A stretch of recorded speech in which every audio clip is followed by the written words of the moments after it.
Quand l'année de terminale a commencé, je sentais que le compte à rebours avait vraiment démarré. J'ai mis de côté une petite somme, j'ai repassé la chemise qui me faisait paraître un peu plus grand dans la glace, j'ai imaginé des détails, un discours maladroit mais sincère, des photos sur lesquelles je souris sans me contraindre. Mes amis parlaient des robes, des costards, des après-fêtes. Pour moi, il y avait cette promesse de mon père imprimée quelque part dans ma mémoire. On te préparera une fête dont tu te souviendras. Je m'y raccrochais comme on s'accroche à une planche quand on ne sait pas nager. Les semaines qui ont précédé la cérémonie furent pleines de gestes minuscules qui, rétrospectivement, auraient dû me mettre la puce à l'oreille. Ma mère continuait à demander à voix haute si je ne souhaitais pas inviter un tel ou un tel, mais sans jamais s'atteler à appeler quelqu'un. Elle s'occupait davantage du calendrier de ma sœur, notant ses répétitions, ses rendez-vous chez le coiffeur, ses sorties avec les copines. Mon père, lui, travaillait énormément, une excuse qu'il a toujours utilisée, et la plupart de leurs conversations familiales finissaient sur l'air du « on verra ». Je n'ai pourtant pas paniqué. Je me suis dit que c'était la vraie famille, on fait le nécessaire au dernier moment et tout s'arrange. J'ai envoyé des messages à quelques amis proches. J'ai réservé une petite table dans un café pour la pré-cérémonie au cas où. J'ai acheté un gâteau que je comptais partager. J'ai aussi préparé mentalement une petite liste de ce qui me ferait plaisir. Quelques ballons, un mot de ma mère écrit avec une vraie plume, une photo sur laquelle mon père me regarde comme s'il découvrait ma valeur à cet instant même. Le jour est arrivé. Le soleil était un timide spectateur, l'air portait cette odeur d'été qui annonce la fin d'une époque. La salle de cérémonie était pleine d'accolades et de regards fiers. J'ai serré la main du proviseur, j'ai reçu mon diplôme. Mes amis m'ont pris en photo, on a ri, promis de rester en contact. J'avais ce mélange d'euphorie et de nervosité qui précède toujours les grands instants. Dans ma tête, je voyais déjà la porte de la maison s'ouvrir sur des visages qui applaudissent. J'ai appelé. Pas de réponse, j'ai laissé un message, un simple. On se retrouve à la maison, je ramène le gâteau? Rien. Je suis repassé au magasin pour acheter le gâteau que j'avais choisi. Simple, au chocolat, celui que j'aimais quand j'étais petit. Le chemin du retour m'a paru plus long que d'habitude. Chaque pas semblait alourdi par une attente impossible à définir. Arrivé chez moi, la maison était silencieuse, trop silencieuse.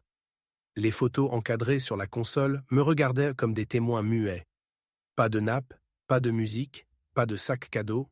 Sur le plan de travail, à côté de la boîte à pain, il y avait un ticket de caisse et posé dessus un petit bout de papier griffonné.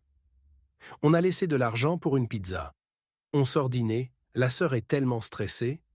Bisous, maman, ce papier était une gifle plus dure que tout ce que j'aurais pu imaginer. J'ai senti le sol se dérober sous mes pieds, non pas à cause du manque d'argent, mais à cause de l'indifférence froide, organisée, presque mécanique. Je suis resté immobile, le gâteau chaud dans mes mains, et j'ai regardé la feuille comme on déchiffre une sentence. Les promesses, les rêves, la confiance, tout ce que j'avais mis dans ce moment semblait se dissoudre en une note jetée négligemment. En regardant autour de moi, j'ai enfin vu les détails qui jusque-là m'avaient apparu insignifiants. La photo de ma sœur parfaitement encadrée au centre du salon, le ticket de réservation d'un restaurant dans une poche de manteau accroché près de la porte, la trace d'un ruban sur la table, comme si quelqu'un avait préparé quelque chose pour quelqu'un d'autre, mais pas pour moi. Ce soir-là, l'idée que j'avais gardée comme une certitude depuis l'enfance a commencé à se fissurer, non pas par un événement spectaculaire, mais par une succession d'ouvertures et de silences qui, mis côte à côte, racontaient une histoire que je n'avais pas voulu lire. Je suis resté figé dans la cuisine, le gâteau dans les mains, incapable de décider quoi faire. Chaque fibre de mon corps me criait de partir, de ne pas rester dans ce théâtre silencieux où personne ne me voyait. Mais un petit coin de moi voulait encore y croire. Peut-être que ce n'était qu'un malentendu, un oubli passager, un moment de distraction. Peut-être que le simple fait que je sois là ferait tout basculer et que je finirais par recevoir l'attention que j'avais espérée depuis si longtemps. Je me suis assis sur le plancher, adossé au comptoir, et j'ai respiré profondément. J'ai tenté de calmer la colère, la tristesse et cette étrange sensation de vide qui s'était installée. Je me suis souvenu de mon père, de la façon dont il avait parfois laissé des mots doux dans mon sac, ou m'avait laissé un morceau de tarte supplémentaire. Où était-il maintenant? Avait-il été témoin de cette indifférence systématique ou était-il lui aussi piégé par un silence qu'il ne savait comment briser? C'est alors que mon téléphone a vibré. Un message de Théo. « Ça va? Tu viens ce soir ?» Il savait tout. Je lui avais parlé des anniversaires précédents, de la façon dont j'avais toujours été relégué au second plan, invisible même dans ma propre maison. Je n'ai pas répondu immédiatement. Je regardais le gâteau, le papier froissé, et j'ai senti une vague d'émotion me submerger. C'était la première fois que je réalisais que ma colère n'était pas seulement dirigée contre ma mère ou ma sœur, mais contre des années d'indifférence, de petites blessures accumulées que j'avais tenté d'ignorer. Finalement, j'ai pris une décision. J'ai emballé le gâteau dans un sac et je suis sorti de la maison sans dire un mot. La nuit était douce, presque silencieuse, et chaque pas vers l'appartement de Théo semblait me rapprocher d'une liberté que je n'avais jamais vraiment connue. L'air frais remplissait mes poumons et chaque respiration semblait chasser une partie du poids qui m'oppressait depuis si longtemps. Quand je suis arrivé, Théo m'a accueilli avec un sourire chaleureux. « Je savais que tu viendrais ici. » Il n'y avait aucun jugement dans sa voix, aucun commentaire sur mon retard, aucune mention du gâteau ou du mot froissé. Juste la certitude que je pouvais être moi-même, enfin. J'ai posé le gâteau sur la table, mais nous n'avons pas parlé de ce qui s'était passé à la maison. Au lieu de cela, nous avons commandé de la nourriture, mis de la musique et regardé un vieux film comme si la journée n'avait jamais existé. Cette soirée m'a semblé un tournant. Pour la première fois depuis longtemps, je me sentais vu, entendu et surtout accepté. Théo ne cherchait pas à me consoler, à minimiser ma douleur ou à me faire sourire pour que tout aille mieux. Il m'offrait simplement sa présence, ce qui était suffisant. Le gâteau que j'avais craint de partager ou de jeter est resté intact. Nous avons ri en le regardant, non pas pour oublier, mais pour reconnaître que cette absence d'attention ne définissait plus qui j'étais. Au fil des heures, j'ai commencé à comprendre quelque chose d'important. La valeur que je cherchais à l'extérieur, dans les gestes de ma famille, devait d'abord venir de moi. Je n'avais pas besoin d'un anniversaire spectaculaire ou de mots bien choisis pour me sentir important. Cette soirée avec Théo était la preuve que je pouvais créer ma propre signification, ma propre reconnaissance. Et alors que la nuit avançait, une idée a commencé à germer dans mon esprit. Peut-être que cette absence de fête, ce gâteau oublié et ce mot maladroit n'étaient maintenant pas seulement un rejet. Peut-être que c'était l'occasion de réécrire l'histoire, de construire quelque chose de différent, quelque chose de réel et de sincère. Je n'avais pas encore les réponses, mais pour la première fois depuis des années, je sentais que j'étais prêt à les chercher. Je me suis couché tard ce soir-là, le cœur un peu plus léger. La maison silencieuse de mon enfance semblait loin, presque étrangère. Et pour la première fois, je n'ai pas pensé à ce que j'avais perdu, mais à ce que je pouvais encore construire. La route était devant moi, incertaine mais pleine de promesses. Le lendemain matin, le soleil filtrait à travers les stores de l'appartement de Théo, illuminant les piles de papier, les câbles emmêlés et les restes de pizza de la veille. Pour la première fois depuis longtemps, je me sentais légèrement en paix. La maison de mon enfance était encore là, mais son poids semblait s'alléger, comme si j'avais enfin déposé un fardeau invisible que je traînais depuis des années. Théo était déjà assis à son bureau, en train de monter une vidéo, et il m'a lancé un sourire complice. Alors, prêt à reprendre le contrôle, j'ai hoché la tête sans répondre, parce que je savais que ces mots ne suffisaient pas à décrire ce que je ressentais. J'ai commencé par ranger mes affaires dans un coin de l'appartement, créant mon petit espace de travail. Ce n'était pas grand, mais c'était à moi.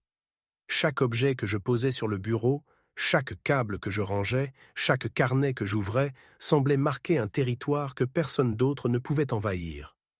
J'ai sorti mon ordinateur portable, celui que j'utilisais pour mes premiers travaux en freelance, et j'ai commencé à parcourir mes anciens projets. Les vidéos, les montages, les captures de souvenirs, tout cela me rappelait que j'avais un talent, quelque chose que j'avais négligé, écrasé par le silence et l'indifférence de ma famille. Théo m'a proposé de l'aider sur un petit projet qu'il avait en cours. Une vidéo pour un mariage local.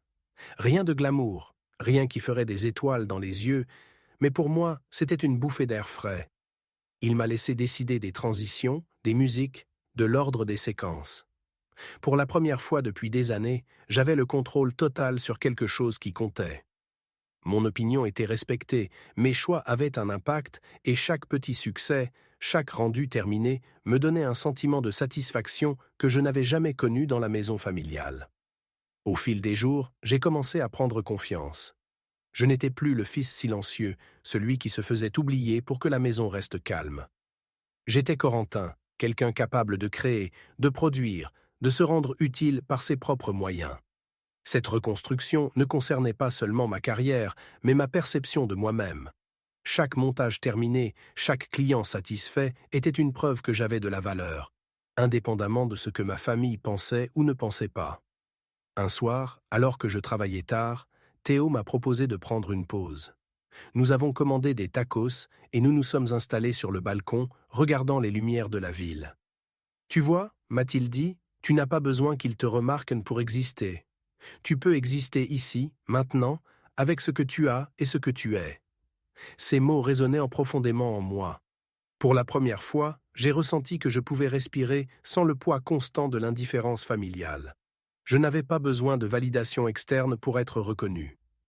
Mon existence avait une valeur propre, et cette idée commençait à prendre racine dans chaque pensée, chaque action. Au fur et à mesure que les semaines passaient, j'ai accepté l'idée que ma famille ne changerait peut-être jamais. Mais cela n'avait plus d'importance. Ce qui comptait maintenant, c'était ce que je construisais pour moi-même, pas ce que j'avais perdu.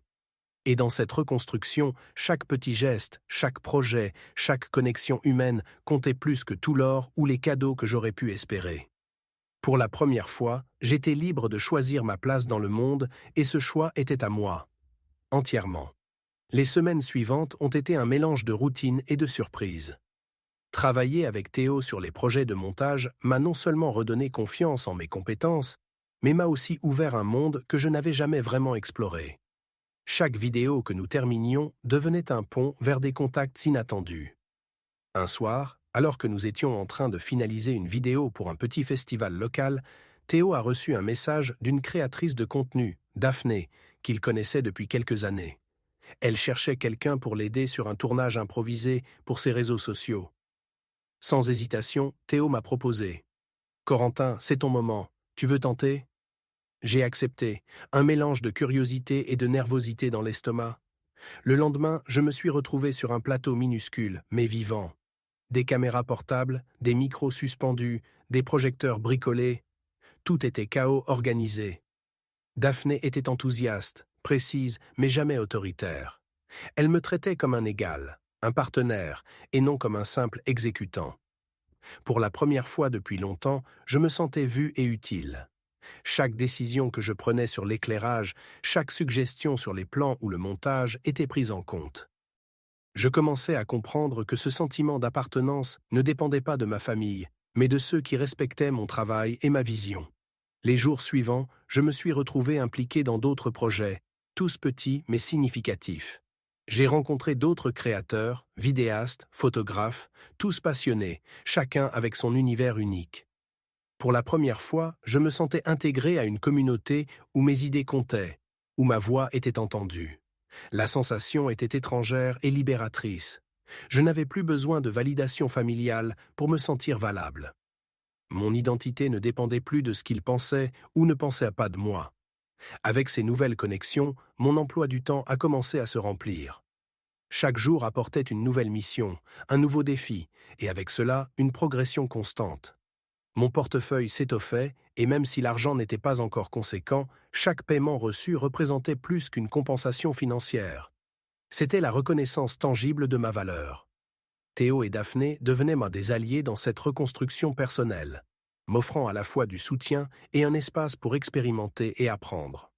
Un soir, après un tournage particulièrement compliqué, nous avons tous décidé de rester tard autour de la table du plateau, partageant des anecdotes, des rires et des frustrations sur les imprévus du jour.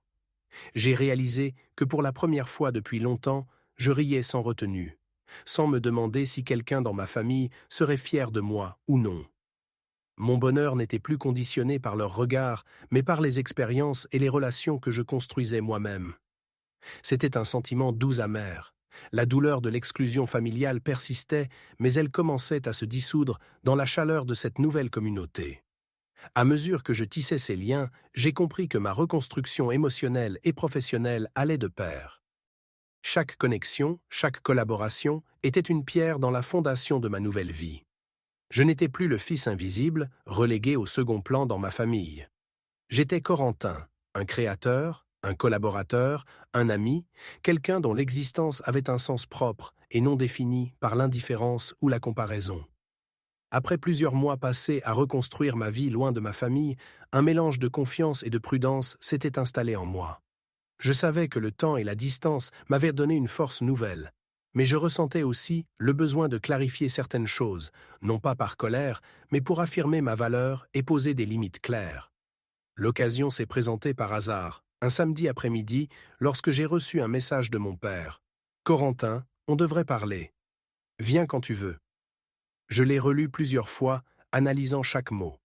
La curiosité et une certaine prudence ont fini par l'emporter. J'ai décidé de ne pas répondre immédiatement. Je voulais préparer ma présence, mon état d'esprit. Ce n'était plus le petit garçon silencieux, mais un homme conscient de ses droits et de ses émotions. Je suis arrivé chez eux quelques jours plus tard, mon sac à dos léger, le cœur battant mais ferme. La maison n'avait pas changé. Les murs, les souvenirs, l'odeur de cuisine, tout semblait figé dans le passé. Mais cette fois, je n'étais pas venu en spectateur invisible. Dès que j'ai franchi la porte, ma mère a levé les yeux, surprise. « Corentin ?» Sa voix hésitante trahissait une gêne inhabituelle. Je ne me suis pas attardé dans les salutations. J'ai juste posé mon sac, observé silencieusement, laissant chaque détail de la maison m'accueillir ou me rappeler ce que j'avais quitté. Mon père est apparu peu après, ses yeux trahissant un mélange d'inquiétude et de fatigue. « On peut s'asseoir » a-t-il demandé, et j'ai accepté. Pas de gestes exagérés, pas de mots inutiles. J'avais décidé que cette rencontre serait marquée par la clarté, la sincérité et l'absence de spectacle. Je voulais que mes paroles soient entendues pour ce qu'elles étaient, et non déformées par des suppositions ou des reproches implicites. La conversation a commencé doucement. Mon père parlait, je l'écoutais, analysant chaque inflexion de voix, chaque pause. Puis j'ai pris la parole.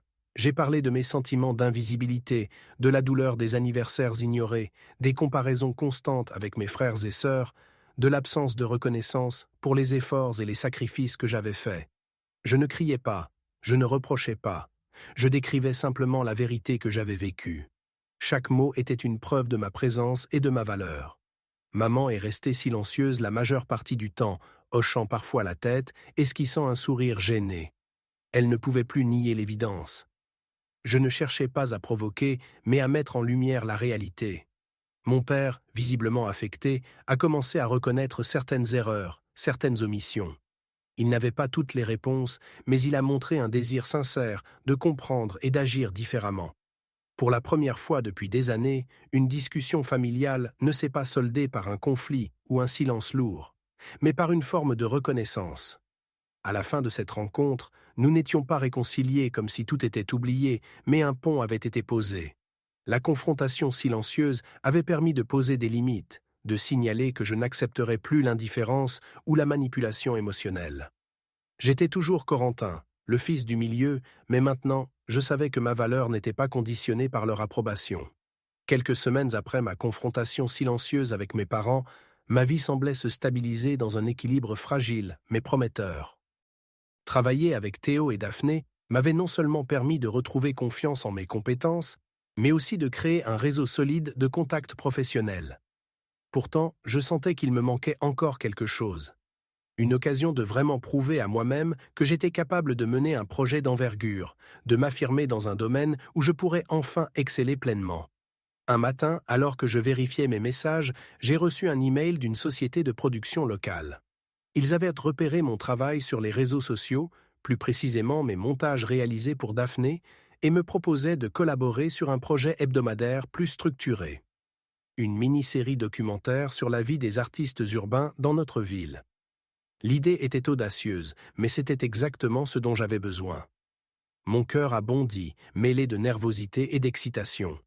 Après quelques échanges avec le responsable, j'ai accepté le projet.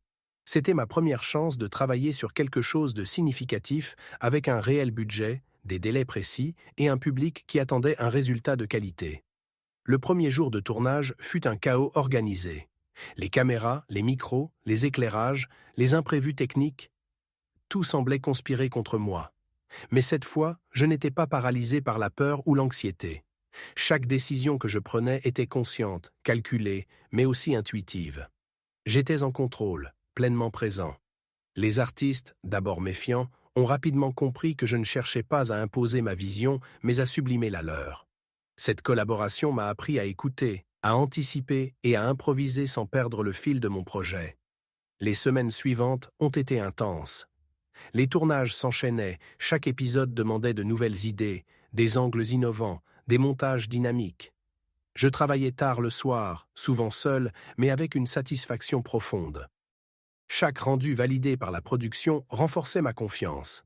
J'avais enfin l'impression que mon talent était reconnu pour ce qu'il était, indépendamment de ma famille, de mon passé ou des comparaisons incessantes avec mes frères et sœurs. En parallèle, ma vie personnelle se transformait aussi. Théo et Daphné restaient mes piliers, me soutenant dans les moments de doute et partageant mes petites victoires quotidiennes. Je sentais qu'une nouvelle communauté se formait autour de moi, des collègues, des amis, des mentors, tous contribuant à m'élever plutôt qu'à me rabaisser. Pour la première fois depuis longtemps, je me sentais appartenir à un endroit où j'avais ma place. Un soir, après un tournage particulièrement épuisant mais réussi, je me suis assis sur le toit de l'immeuble de Théo, le regard perdu dans la ville illuminée en dessous. La distance qui me séparait de ma famille semblait désormais moins pesante. La confrontation avait été nécessaire, certes douloureuse, mais elle m'avait permis de m'affirmer et de comprendre que ma valeur n'était pas définie par eux. Ici, sur ce toit, entouré d'amis qui m'appréciaient réellement, j'ai ressenti un mélange de liberté et de responsabilité. La liberté de créer ma vie et la responsabilité de ne jamais me laisser invisibiliser à nouveau. Quelques semaines après la fin du tournage de la mini-série documentaire, le moment tant attendu arriva. La diffusion du premier épisode sur la plateforme locale de streaming. Mon cœur battait à tout rompre lorsque je lançais le lien pour la première fois. Les heures passées à peaufiner chaque transition, chaque plan, chaque effet sonore semblaient maintenant se matérialiser devant mes yeux. C'était plus qu'un simple montage.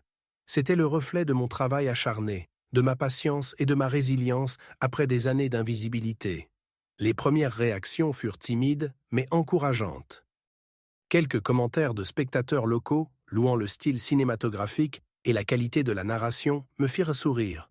Mais ce fut la réaction de la communauté artistique qui me toucha le plus. Plusieurs artistes présentés dans la série partagèrent le contenu sur leurs réseaux sociaux, ajoutant des messages sincères sur la manière dont je leur avais donné une voix et immortalisé leur parcours. Je réalisais que mon travail avait un impact réel, que ma présence et mon talent étaient enfin reconnus en dehors de mon cercle familial. Cette reconnaissance externe valait 1000 fois plus que toute approbation simulée ou comparaison inutile à la maison. Mais au-delà de l'excitation, une part de moi restait prudente. La famille, bien que distante, ne manquait jamais une occasion de rappeler son existence dans mon esprit. Je me surpris à ressentir une étrange mixture d'envie et de méfiance en voyant certaines publications de Wilfried et Sibylle sur les réseaux sociaux, où ils continuaient à exhiber leur réussite et leur popularité. Pourtant, quelque chose avait changé en moi. Je n'étais plus ce garçon qui cherchait désespérément leur approbation. Je savais que mon succès, aussi modeste qu'il puisse sembler pour d'autres, était authentique et mérité. Une semaine après la diffusion, un message inattendu arriva sur ma boîte professionnelle. Un producteur indépendant de la capitale avait visionné l'épisode et voulait me rencontrer pour discuter d'un projet plus ambitieux. L'opportunité était énorme. Un documentaire en plusieurs épisodes sur la scène artistique émergente de plusieurs villes. Mon corps entier vibra de nervosité et d'excitation. Ce n'était plus seulement une reconnaissance locale, c'était une chance de montrer mon talent sur un autre niveau, de construire un portfolio qui pourrait me placer à part dans le milieu professionnel. Je décidai de ne pas annoncer cette nouvelle à ma famille. La dernière fois que j'avais cherché leur approbation, cela m'avait laissé vide et frustré. Cette fois, je voulais que mes actions parlent d'elles-mêmes. La validation devait venir de ceux qui voyaient réellement mon travail et mes efforts. Je pris donc rendez-vous avec le producteur, préparant un dossier complet avec mes projets précédents, mes montages et mes idées créatives. Chaque détail était pensé pour démontrer ma vision et ma capacité à mener un projet de grande envergure. La rencontre se déroula dans un petit studio de production. Dès que je présentais mon travail, le producteur, un homme dans la quarantaine au regard analytique mais bienveillant, hocha la tête avec satisfaction. Il posa des questions précises sur mes choix artistiques, mes méthodes de travail et ma capacité à gérer des équipes. Je répondis avec assurance, démontrant que chaque mois passé à travailler avec Théo et Daphné m'avait non seulement rendu compétent techniquement, mais aussi confiant et capable de m'affirmer dans des situations complexes. À la fin de la discussion, il sourit et dit « Vous avez une vision rare et une authenticité qui se ressent dans vos montages. J'aimerais que vous preniez ce projet en main. » Mon cœur s'emballa. C'était le début d'une nouvelle phase, une étape où je pouvais vraiment m'épanouir sans l'ombre de ma famille pesant sur moi. Prendre en main le projet de documentaire sur la scène artistique émergente fut une expérience à la fois exaltante et épuisante. Dès les premières semaines, j'ai compris que la gestion d'une équipe plus large, avec des plannings serrés et des contraintes budgétaires, n'avait rien à voir avec les petits projets que je réalisais chez Théo. Chaque décision, chaque choix de cadrage ou de sonorisation portait un poids important. Il ne s'agissait plus seulement de mon image ou de ma satisfaction personnelle, mais de celle de l'ensemble de l'équipe et de la réputation du projet. La première difficulté apparut lors du repérage des lieux. Les artistes que nous suivions vivaient dans des quartiers variés, certains modestes, d'autres plus prestigieux. Les transports, la logistique du matériel, la coordination des horaires de chacun, tout semblait se multiplier par 10 par rapport à ce que j'avais connu. J'ai dû apprendre à déléguer, ce qui ne m'était pas naturel. Chez ma famille, j'avais toujours assumé seul, en silence. Ici, demander de l'aide était une nécessité vitale. Théo et Daphné étaient bien présents, mais je devais aussi encadrer de nouveaux assistants de tournage, parfois jeunes et inexpérimentés. Cela m'obligeait à m'affirmer, à parler haut et clair, à guider sans imposer, à écouter sans me laisser détourner de ma vision. Le montage fut une autre épreuve. Chaque épisode demandait non seulement un sens artistique aigu, mais aussi une discipline rigoureuse pour respecter les délais. Il m'arrivait de passer des nuits entières à réorganiser des séquences, ajuster des transitions ou retravailler la colorimétrie. Mais contrairement au passé, je ressentais une satisfaction profonde. Chaque effort était reconnu, apprécié, payé et valorisé. Ce sentiment était nouveau et étrangement libérateur. Je n'avais plus à chercher la validation dans des gestes superficiels ou dans des comparaisons familiales. Elle venait directement de mon travail et de son impact. Pourtant, l'indépendance avait aussi son coût émotionnel. Je me retrouvais souvent seul dans mon appartement, réfléchissant à tout ce que j'avais vécu, aux années où j'avais été invisible, aux blessures encore ouvertes par l'indifférence de ma famille. Ces moments de solitude n'étaient pas vides. Ils étaient remplis de mémoire, de réflexion et de planification. Je prenais des notes, des idées pour améliorer les épisodes, mais aussi pour comprendre mes propres réactions et mes limites. Chaque jour, je me redéfinissais un peu plus. Qui je voulais être, ce que je voulais accomplir et surtout à qui je voulais prouver ma valeur, mais uniquement à moi-même. Un événement marquant survint lors d'une interview avec un jeune artiste peintre vivant dans un quartier difficile. Il parlait de sa vie avec une telle intensité, ses gestes animés, ses mains tachées de peinture, que j'ai été frappé par la ressemblance avec ma propre histoire. Être invisible, travailler dans l'ombre, espérer être vu. Ce parallèle m'a bouleversé. J'ai compris que mon rôle n'était pas seulement technique, mais aussi moral. Donner à ceux que le monde ignore une plateforme pour s'exprimer, pour exister pleinement. Mon invisibilité passée devenait désormais une force, un moteur pour aider d'autres à briller. Petit à petit, l'ampleur du projet me transforma. Je n'étais plus le garçon qui attendait un gâteau avec un mot froissé ou un signe minimal de reconnaissance. Je devenais quelqu'un qui pouvait créer, influencer, inspirer. Chaque épisode finalisé était une victoire silencieuse, un rappel que ma place dans le monde ne dépendait plus de la famille, mais de ma propre initiative et de ma persévérance. Malgré ce succès naissant, une part de moi restait consciente de la fragilité de l'équilibre. La liberté et l'indépendance étaient précieuses, mais elles demandaient vigilance et discipline. Chaque décision, chaque action devait être réfléchie pour ne pas compromettre ce fragile édifice que je construisais pierre par pierre. Et surtout, je savais qu'il fallait rester fidèle à moi-même, à ma vision, sans tomber dans le piège de la reconnaissance superficielle ou de l'approbation rapide. Le dernier chapitre de ce parcours commença de manière inattendue. Quelques mois après le lancement du documentaire, alors que j'étais plongé dans le montage du dernier épisode, mon téléphone vibra avec une notification inhabituelle.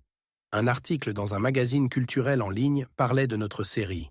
Le ton était élogieux, soulignant l'authenticité et la sensibilité du travail, la capacité de capturer des moments bruts sans artifice, tout ce que j'avais cherché à exprimer depuis le début. Pour la première fois, je ne ressentais pas seulement la satisfaction du travail bien fait, mais une reconnaissance réelle, tangible et publique. Ce sentiment était étrangement déstabilisant. Il me rappelait les années où j'avais cherché à être vu dans ma propre famille, mais cette fois, il n'y avait pas de comparaison, pas de favoritisme, pas d'indifférence. Il y avait uniquement moi et mon travail. Quelques jours plus tard, un message inattendu apparut dans ma boîte de réception. C'était ma mère. Simplement, « On peut parler ?» Pendant un instant, mon cœur s'emballa. Était-ce sincère ou une tentative de contrôle? Après plusieurs secondes de doute, je décidai de répondre. La conversation fut longue, ponctuée de silence et de vérités difficiles à entendre. Ma mère parla de regrets, de moments où elle n'avait pas su me voir, de ses propres insécurités et des dynamiques familiales qui l'avaient influencée. Pour la première fois, elle n'essaya pas de justifier ses actions. Elle expliqua simplement ce qu'elle ressentait et ce qu'elle avait raté. Ce fut un moment étrange, presque incongru. La vulnérabilité venait de l'adulte qui m'avait semblé inaccessible pendant si longtemps. Puis vint l'initiative la plus inattendue, un appel de mon père. Sa voix était fragile, marquée par le temps et la fatigue, mais également par une sincérité que je n'avais jamais entendue auparavant. Il exprima son regret, sa peine de m'avoir ignoré et sa volonté de rétablir un lien. Nous ne parlâmes pas de réconciliation immédiate ni de pardon instantané. Nous discutâmes simplement de ce que nous avions manqué, de ce que nous pouvions encore construire, sans pression ni accusation. Pour la première fois, j'avais l'impression d'être entendu, non pas comme le fils du milieu invisible, mais comme un individu à part entière. Cela ne guérissait pas toutes les blessures, mais c'était un pas vers une relation plus honnête et respectueuse. Parallèlement, la reconnaissance publique de mon travail continua de croître. Les messages d'autres créateurs, d'artistes émergents, de spectateurs touchés par nos épisodes, affluaient chaque jour. Chaque retour positif renforçait ma confiance, mais surtout, il confirmait quelque chose que j'avais commencé à comprendre depuis longtemps. Ma valeur ne dépendait pas de l'attention ou de l'approbation familiale, mais de ma capacité à créer, à contribuer et à être authentique. L'indépendance que j'avais gagnée n'était plus fragile. Elle était fondée sur des compétences, un travail acharné et la capacité à rester fidèle à moi-même. Alors que je méditais sur ces mois, je réalisais que chaque étape, chaque épreuve, chaque déception avait servi à me former. L'invisibilité familiale m'avait enseigné la patience et la résilience. Les premiers petits projets chez Théo m'avaient montré que la valeur venait de la compétence et de l'effort, non de l'approbation. Et maintenant, la combinaison de reconnaissance professionnelle et de communication honnête avec mes parents formait un équilibre fragile mais réel.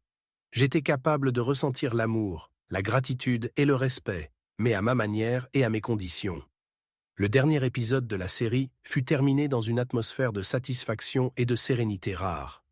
En le regardant, je compris que l'histoire ne concernait pas uniquement les artistes que nous suivions, mais aussi moi-même. Comment trouver sa place? Comment se reconstruire après l'invisibilité? Comment transformer les blessures en force et en créativité? Chaque image, chaque son, chaque séquence racontait non seulement la vie des autres, mais ma propre renaissance. Ce chapitre final se referma avec un sentiment de maîtrise et de liberté. Les cicatrices familiales demeuraient, mais elles n'étaient plus des chaînes. Elles étaient désormais des repères, des rappels de ce que j'avais traversé et de la force que j'avais trouvée en moi. J'avais survécu à l'indifférence, j'avais trouvé ma voie et, pour la première fois, j'étais inoubliable à mes propres yeux.